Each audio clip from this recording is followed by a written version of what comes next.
ਅਸੀਂ ਵੇਖਿਆ ਵਾ अपना माशरे दे विच कि दो भरा अगर है ना तो एक अगर थोड़ा जिहा उहनूं अल्लाह ने ज्यादा रिजक दे दिता वा तो वह दूसरे नूं ना हकारा दी नज़र ना देखूगा, उन्होंने मेहने मारूगा, ताने मारूगा, रहन कट्ठे ही डे हुंदे आ।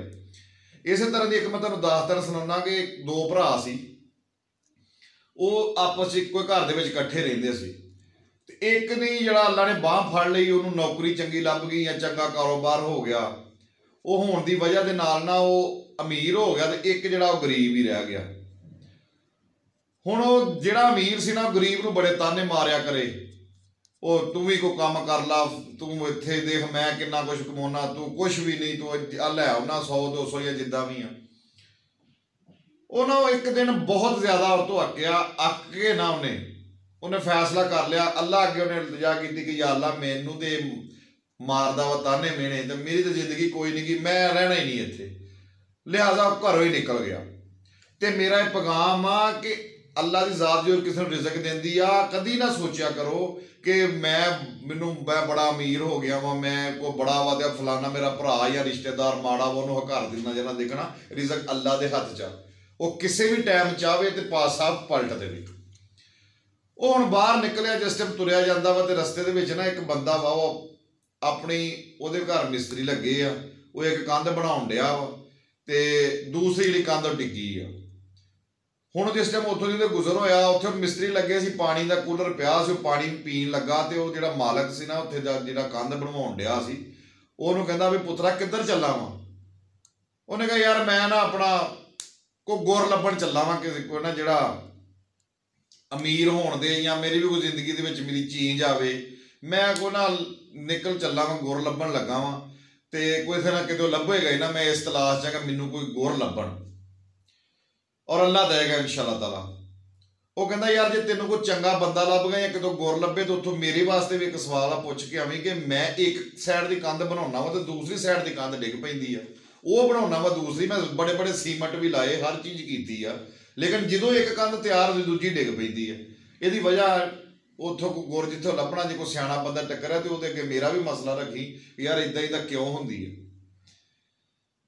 उन्हें कहा जी ठीक आ। इस तरह उन्हें ना दरिया जिहड़ा सी वो अबूर करना सी, पुल थाणी करना सी, उन्हें वो लंघदा ना जिस टाइम लंघण डिया, दरिया अबूर करन डिया, तो उहदे विचों ना एक कछुआ निकलिया, मगरमच्छ, जिन्होंने कई लोग शकोपड़ कहते हैं, असीं कछूकुम्मा भी कहने उन्होंने, कछुआ। वो जिस टाइम बाहर निकले तो उन्हें उन्हें मुखातब हो के कहा भी बंदिया किधर नूं तुरिया जाण डिया वा, पुल क्रॉस करना कित्थे चलिया वा।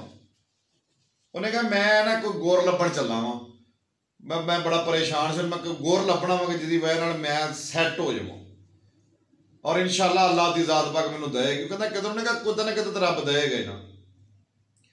वो हुण जिस टाइम कछुए ने गल सुनी, उन्हें कहा यार जे कोई तेनों चंगा बंदा लभा, कोई गुणा वाला, जिहदे कोल तू गुर लैणे, तो कोई एक मेरा सवाल वा वो पुछ के आवी कि मैं रहिना पानी च हर टाइम, लेकिन मेरे अंदर तलखी लगी रहिंदी है, मेरे अंदर गरमैश यानी कि मैनूं बेसकूनी लगी रहिंदी, मेरे अंदर अग ही लगी रहिंदी है, तो की वजह वा। उन्हें कहा चलो जी तुहाडा भी पुछ लवांगे। इस तरह जिस टाइम उन्हें दरिया अबूर किया, अबूर करने तो बाद वो अगे चला गया, तो अगे ना एक आलू बुखारे का बूटा से, हुण उन्होंने भुख भी लगी सी, उन्हें ना आलू बुखारे के बूटे नालों एक आलू बुखारा तोड़िया तो खाधा। जिस टाइम वो आलू बुखारा खाधा तो आलू बुखारा कौड़ा सी, वो कौड़ इन्नी चढ़ी, उन्होंने गुस्सा चढ़िया, वो बूटे नूं ना वड्ढण लगा भी ये फायदा की, ये कोई होर भी खाएगा तो उन्होंने भी कौड़ा लगेगा। वो बूटे ने कहा गल सुन भलिया लोका, मैनूं वड्डी ना, मेरी एक गल सुन ला। उन्हें कहा हाँ। उन्हें कहा वड्ढण क्यों लगा वा। उन्हें कहा वड्ढण इस वास्ते लगा वा कि तेरा फायदा की है, राही मुसाफिर तेरे को फल खाएगा, फल तो कौड़ा तेरा, तो मैं खादा वा, कोई होर भी खाएगा उन्होंने कौड़ा लगेगा, इस तो पहले कि तेरा कोई खावे मैं तेनों वड्ढ देना। उन्हें कहा ना बई तू ये दस भी तू कित्थे चलना पहलों। उन्हें कहा मैं जो इस तरह ना गुर कोई लभण चला, कोई बंदा ऐसा मैनूं अल्लाह दा मिले जिहड़ा मैनूं गुर दसे कि मैं जिंदगी दे विच सकून मैनूं किद्दां होवे। मैं गरीब रह गया, मेरा भरा अमीर, ताने बड़े मारदा सी, मैं घरों ही निकल चला, मैं कोई गुर लभणे जिहदे नाल मैं भी कोई सैट होवां।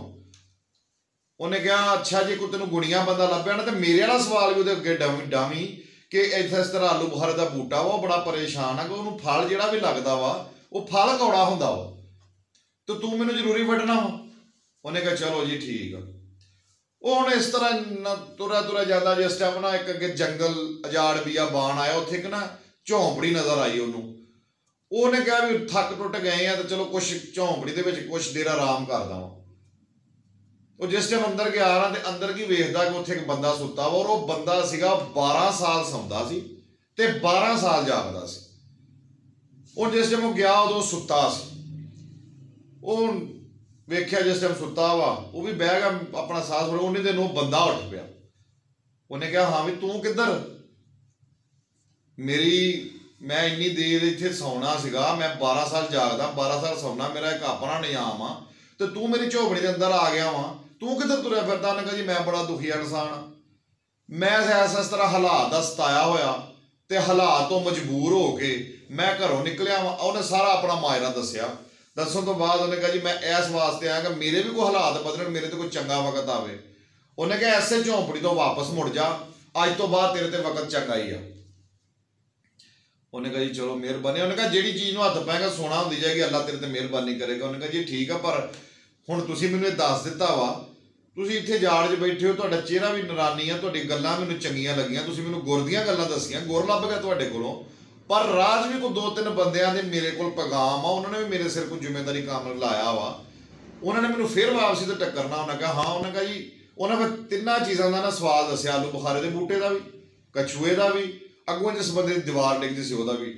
ਉਸ ਬਜ਼ੁਰਗ ਨੇ ਇਹ ਗੱਲ ਦੱਸੀ। ਉਹਨੇ ਕਿਹਾ ਜਿਹੜਾ ਇਹ ਹੈਗਾ ਨਾ ਆਪਣਾ ਆਲੂ ਬੁਖਾਰੇ ਦਾ ਬੂਟਾ, ਉਹਦੀਆਂ ਜੜ੍ਹਾਂ ਦੇ ਥੱਲੇ ਖਜ਼ਾਨਾ ਵਾ, ਜਿੰਨੀ ਦੇਰ ਤੱਕ ਉਹ ਖਜ਼ਾਨਾ ਨਾ ਨਿਕਲਿਆ ਉਹਦਾ ਫਲ ਕੌੜਾ ਹੀ ਰਹਿਣਾ। ਉਹਨੇ ਕਿਹਾ ਜੀ ਠੀਕ ਆ। ਅੱਗੇ ਕਛੂਆ, ਉਹਨੇ ਕਿਹਾ ਕਛੂਆ ਇੱਕ ਉਹਦੇ ਕੋਲ ਬੜੀ ਰੱਬ ਨੇ ਦਨਾਈ ਦਿੱਤੀ ਆ ਉਹਨੂੰ, ਉਹਦੇ ਕੋਲ ਬਹੁਤ ਦਾਨੀਆਂ ਗੱਲਾਂ ਵਾ, ਲੇਕਿਨ ਉਹ ਕਿਸੇ ਨਾਲ ਸ਼ੇਅਰ ਨਹੀਂ ਕਰਦਾ। ਉਹ ਅਗਰ ਲੋਕਾਂ ਨੂੰ ਦਾਨੀਆਂ ਗੱਲਾਂ ਸ਼ੇਅਰ ਕਰਨ ਲੱਗ ਪਵੇ ਤੇ ਉਹਦੇ ਅੰਦਰ ਨੂੰ ਸਕੂਨ ਹੋ ਜਾਏਗਾ। ਠੀਕ ਆ ਜੀ। ਉਹਨੇ ਕਿਹਾ ਜਿਹੜਾ ਤੀਸਰਾ ਬੰਦਾ ਸੀ, ਉਹਨੇ ਕਿਹਾ ਤੀਸਰਾ ਜਿਹੜਾ ਬੰਦਾ ਸੀ ਉਹ ਜਿਹਦੀ ਕੰਧ ਡਿੱਗ ਇੱਕ ਬਣਾਉਂਦਾ ਦੂਸਰੀ ਡਿੱਗ ਪੈਂਦੀ ਆ, ਉਹਦੇ ਘਰ ਬੇਟੀ ਇੱਕ ਜਵਾਨ ਆ, ਬਲਕਿ ਉਹਦੀ ਉਮਰ ਜਿਹੜੀ ਆ ਉਹ ਜਵਾਨੀ ਤੋਂ ਢਲਣ ਡਈ ਆ, ਉਹਦੀ ਸ਼ਾਦੀ ਨਹੀਂ ਕਰਨ ਡਿਆ। ਉਹ ਸ਼ਾਦੀ ਕਰ ਦੇਵੇ ਉਹਦੀ ਆਟੋਮੈਟਿਕਲੀ ਹਰ ਚੀਜ਼ ਸੈੱਟ ਹੋ ਜਾਏਗੀ, ਕੰਧ ਕੀਤੀ ਕਦੀ ਨਹੀਂ ਡਿੱਗੇਗੀ ਉਹਦੀ। ਉਹਨੇ ਕਿਹਾ ਜੀ ਠੀਕ ਆ। ਉਹ ਇਸੇ ਤਰ੍ਹਾਂ ਵਾਪਸ ਆਇਆ। ਹੁਣ ਉਹ ਆਲੂ ਬੁਖਾਰੇ ਦੇ ਬੂਟੇ ਨੂੰ ਪੁੱਛਿਆ ਹਾਂ ਵੀ ਭਲਿਆ ਲੋਕਾਂ ਕੋਲ ਲੱਭਾ ਗੁਰੀਆ ਬੰਦਾ? ਉਹਨੇ ਕਿਹਾ ਜੀ ਬਿਲਕੁਲ ਮੈਨੂੰ ਲੱਭਾ। ਉਹਨੇ ਕਿਹਾ ਮੇਰਾ ਵੀ ਸਵਾਲ? ਉਹਨੇ ਕਿਹਾ ਹਾਂ ਤੇਰਾ ਵੀ ਪਤਾ ਕੀਤਾ, ਤੇਰੀਆਂ ਜੜ੍ਹਾਂ ਦੇ ਵਿੱਚ ਇੱਕ ਖਜ਼ਾਨਾ ਵਾ, ਉਹ ਜਿੰਨੀ ਦੇਰ ਖਜ਼ਾਨਾ ਦੀਆਂ ਜੜ੍ਹਾਂ 'ਚ ਰਹਿਣਾ ਉਨੀ ਦੇਰ ਤੱਕ ਤੇਰਾ ਫਲ ਕੌੜਾ ਹੀ ਰਹਿਣਾ। ਉਹ ਕਹਿੰਦਾ ਅੱਲਾ ਦੇ ਬੰਦਿਆ, ਤੂੰ ਤਾਂ ਮੈਨੂੰ ਛੱਡ ਗਿਆ, ਕੋਈ ਐਸਾ ਬੰਦਾ ਆਊਗਾ ਉਹਨੂੰ ਕੌੜਾ ਲੱਗੂ ਵੱਢ ਦੂਗਾ, ਮੈਂ ਖਜ਼ਾਨੇ ਨੂੰ ਕਰਨਾ ਇਸ ਤਰ੍ਹਾਂ ਕਰ, ਤੇਰੀ ਮਿਹਰਬਾਨੀ ਥੱਲਿਓ ਨਾ ਮੇਰੇ ਖਜ਼ਾਨਾ ਕੱਢ ਲਾ ਤੂੰ ਹੀ। ਉਹਨੇ ਕਿਹਾ ਠੀਕ। ਉਹਨੇ ਖਜ਼ਾਨਾ ਕੱਢਿਆ, ਅੱਗੇ ਤੁਰ ਪਿਆ। ਹੁਣ ਉਹ ਕਛੂਏ ਨੇ ਵੀ ਵੇਖਿਆ ਬੰਦਾ ਉਹੀ ਪੁੱਲ ਤੇ ਆਉਣ ਡਿਆ। ਕਛੂਆ ਨੂੰ ਕਹਿੰਦਾ ਕਿ ਹਾਂ ਬਈ ਮੇਰਾ ਹੋ ਆਇਆ ਜੀ। ਉਹਨੇ ਕਿਹਾ ਕੋਈ ਲੱਭਾ ਗੁਰੀ? ਉਹਨੇ ਕਿਹਾ ਜੀ ਬੜਾ ਸੋਹਣਾ। ਉਹਨੇ ਕਿਹਾ ਫਿਰ ਮੇਰਾ ਵੀ ਸਵਾਲ ਕੀਤਾ? ਉਹਨੇ ਕਿਹਾ ਜੀ ਕੀਤਾ। ਉਹਨੇ ਕਿਹਾ ਮੈਨੂੰ ਫਿਰ ਦੱਸ। ਉਹਨੇ ਕਿਹਾ ਤੇਰੇ ਵਾਸਤੇ ਇਹ ਹੈ ਕਿ ਤੂੰ ਬੜਾ ਦਨਾ ਵਾ, ਤੈਨੂੰ ਅੱਲਾ ਨੇ ਬੜੀ ਦਨਾਈ ਦਿੱਤੀ ਆ, ਲੇਕਿਨ ਜਿਹੜੀਆਂ ਤੇਰੇ ਕੋਲ ਦਾਨੀਆਂ ਗੱਲਾਂ ਵਾ ਉਹ ਕਿਸੇ ਨਾਲ ਸ਼ੇਅਰ ਕਰਿਆ ਕਰ, ਦੱਸਿਆ ਕਰ ਲੋਕਾਂ ਨੂੰ, ਤੇਰੇ ਅੰਦਰ ਨੂੰ ਸਕੂਨ ਹੋ ਜਾਏਗਾ। ਉਹਨੇ ਕਿਹਾ ਚੱਲ ਫਿਰ ਤੂੰ ਵੀ ਕੋਈ ਸੁਣ ਲਾ। ਉਹਨੇ ਉਹਨੂੰ ਵੀ ਕਾਫੀ ਗੱਲਾਂ ਦਨਾ ਵਾਲੀਆਂ ਦੱਸੀਆਂ ਜਿਹੜੀਆਂ ਉਹਦੇ ਕੰਮ ਆਉਣ ਵਾਲੀਆਂ ਸੀ, ਦੱਸ ਕੇ ਤੇ ਉਹ ਉੱਥੋਂ ਵੀ ਰਵਾਨਾ ਹੋ ਗਿਆ। ਹੁਣ ਅੱਗੇ ਜਿਹੜਾ ਬੰਦਾ ਸੀ ਨਾ ਜਿਹਨੇ ਉੱਥੇ ਮਕਾਨ ਢਾਏ ਸੀ, ਜਿਹਦੀ ਕੰਧ ਨਹੀਂ ਸੀ ਖਲੋਂਦੀ, ਉਹਦੇ ਕੋਲ ਪਹੁੰਚ ਗਿਆ। ਜਿਸ ਟਾਈਮ ਉੱਥੇ ਗਿਆ ਤੇ ਉਹ ਵੀ ਹੁਣ ਉਹਨੇ ਵੀ ਸਵਾਲ ਕੀਤਾ ਇਸੇ ਤਰ੍ਹਾਂ। ਉਹਨੇ ਉਹਨੂੰ ਫਿਰ ਦੱਸਿਆ ਕਿ ਇਸ ਤਰ੍ਹਾਂ ਤੇਰੀ ਜਿਹੜੀ ਬੇਟੀ ਆ ਉਹ ਜਵਾਨੀ ਉਹਦੀ ਢਲਣ ਡਈ ਆ, ਤੂੰ ਉਹਦੀ ਸ਼ਾਦੀ ਕਰ ਦੇ ਤੇ ਤੇਰੀ ਕੰਧ ਖਲੋ ਜਾਊਗੀ। ਉਹਨੇ ਕਿਹਾ ਫਿਰ ਅੱਲਾ ਦੇ ਬੰਦਿਆ ਜੇ ਸ਼ਾਦੀ ਫਿਰ ਤੇਰੇ ਨਾਲ ਹੀ ਕਰ ਦੇਣਾ, ਤੂੰ ਹੀ ਕਰਾ ਲਾ। ਹੁਣ ਉਹ ਜਿਹੜੀ ਬੇਟੀ ਸੀ ਉਹ ਬੰਦਾ ਮਾਲਦਾਰ ਬੜਾ ਸੀ। ਉਹਨੇ ਕਿਹਾ ਜੀ ਕੋਈ ਗੱਲ ਨਹੀਂ, ਮੇਰੇ ਨਾਲ ਕਰ ਦਿਓ ਤੇ ਕੋਈ ਗੱਲ ਨਹੀਂ। ਉਹਨੇ ਉਹਦੇ ਨਾਲ ਸ਼ਾਦੀ ਕਰਦੀ, ਉਹਦੀ ਬੇਟੀ ਦੀ, ਆਪਣੀ ਦੀ ਉਹਦੇ ਨਾਲ। ਹੁਣ ਅੱਲਾ ਦੀ ਜ਼ਾਤ ਪਾਕ ਨੇ ਉਹਨੂੰ ਖਜ਼ਾਨਾ ਵੀ ਇੱਕ ਬਹਾਨੇ ਨਾਲ ਦੇ ਦਿੱਤਾ, ਪਿੱਛੋਂ ਦਨਾਈ ਵੀ ਉਹਦੇ ਕੋਲ ਅੱਗੋਂ ਆ ਗਈ ਸੀ, ਅੱਗੋਂ ਉਹਦੀ ਸ਼ਾਦੀ ਵੀ ਹੋ ਗਈ। ਹੁਣ ਉਹ ਆਪਣੇ ਘਰ ਜਿਸ ਟਾਈਮ ਆਇਆ ਨਾ, ਉਹੀ ਭਰਾ ਉਹਨੂੰ ਵੇਖ ਕੇ ਨਾ ਬੜਾ ਹੈਰਤ ਅੰਗੇਜ਼ ਹੋਇਆ ਕਿ ਯਾਰ ਤੂੰ ਹਰ ਚੀਜ਼ ਲੈ ਆਇਆ। ਤੇ ਇੱਥੇ ਫਿਰ ਇੱਕ ਸ਼ਾਇਰ ਦਾ ਸ਼ੇਰ ਮੈਂ ਤੁਹਾਡੇ ਸਾਹਮਣੇ ਪੇਸ਼ ਕਰਾਂਗਾ कि हालात के सहमे हुए लोगों से बता दो कि हालात बदल जाते हैं, ठहरा नहीं करते। दोस्तों हालात बदल जाते हैं, लेकिन अगर तुहाडे कोल चंगे हालात दे विच किसी बंदे दे नाल तुसी माड़ा लफज ना बोलो, किसी नूं बुरा भला ना कहो, हालात कोई पता नहीं किहड़े टाइम बदल जाण। ये मैं तुहाडा अपना लाला वकार अज दी मेरी गल सी, तुहाडे नाल स्टोरी शेयर कीती। ते मैनूं अपनी दुआवां 'च याद रखियो, मेरे चैनल नूं जरूर सबसक्राइब करियो। अस्सलाम वालेकुम।